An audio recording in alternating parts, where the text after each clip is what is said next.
grupos o personas son consideradas como terroristas en Colombia? Hablar de guerras o terrorismo en Colombia nos remonta hacia 1948 tras el magnicidio del candidato presidencial Jorge Eliezer Gaitán del Partido Liberal.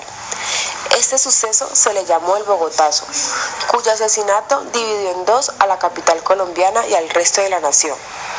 En consecuencia de lo anterior, el Partido Liberal no participaría en elecciones de 1949, dejando entonces el puesto a Laurano Gómez.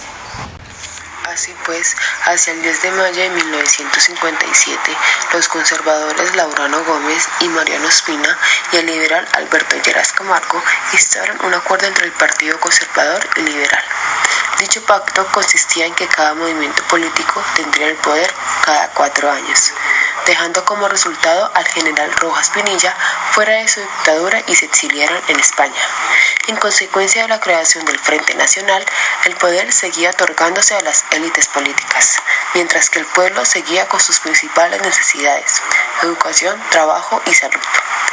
Tampoco se tomó en cuenta la tercera parte de la oposición política. Es así como surgen grupos guerrilleros en la década del 60 y 70, FARC, ELN y M-19. Después, en 1953, el general Gustavo Rojas Pinilla hizo un golpe de estado en ese entonces al presidente Laurano Gómez.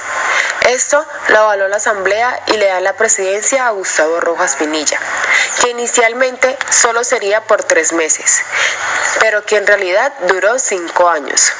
Bajo su presidencia se desarrollaron una serie de reformas políticas y económicas, incluyendo la llegada de la televisión a Colombia y las votaciones por parte de la mujer. A partir de los años 80, Colombia vivió un episodio de crisis muy fuerte debido al terrorismo, entre ellos los grupos al margen de la ley en su pelea por lo que ha querido demostrar y defender los ideales que ellos tenían. Por ejemplo, las FARC y la violencia contra el pueblo de Bojayá chocó en 2002 con el lanzamiento de pipetas de gas y el lanzamiento de bombas a la población. Por otro lado, el ELN realizaron secuestros y masacres. El M-19 realizó la toma de Palacio de Justicia en 1985, que hasta la actualidad es uno de los grupos con mayor impacto de terrorismo a nivel nacional. Si hablamos en el ámbito del narcotráfico, encontramos los principales carteles de la época. El cartel de Medellín y el cartel de Cali manejaban poderes económicos que llegaron a controlar el país entero.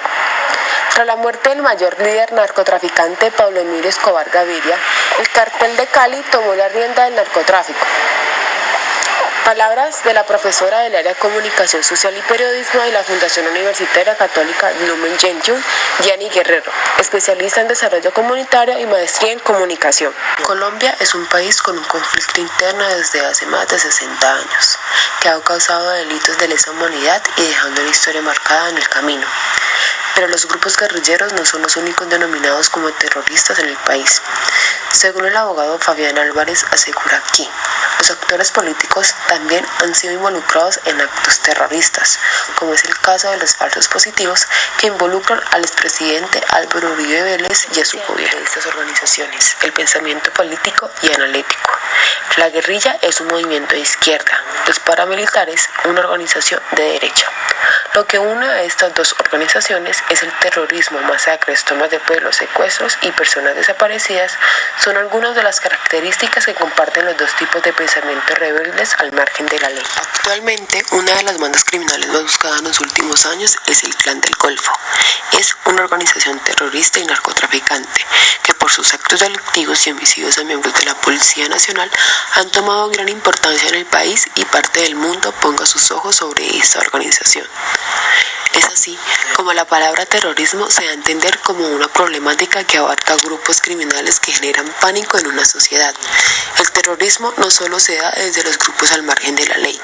El terrorismo se ha ejercido desde el mismo Estado cuando vulnera los derechos de los colombianos.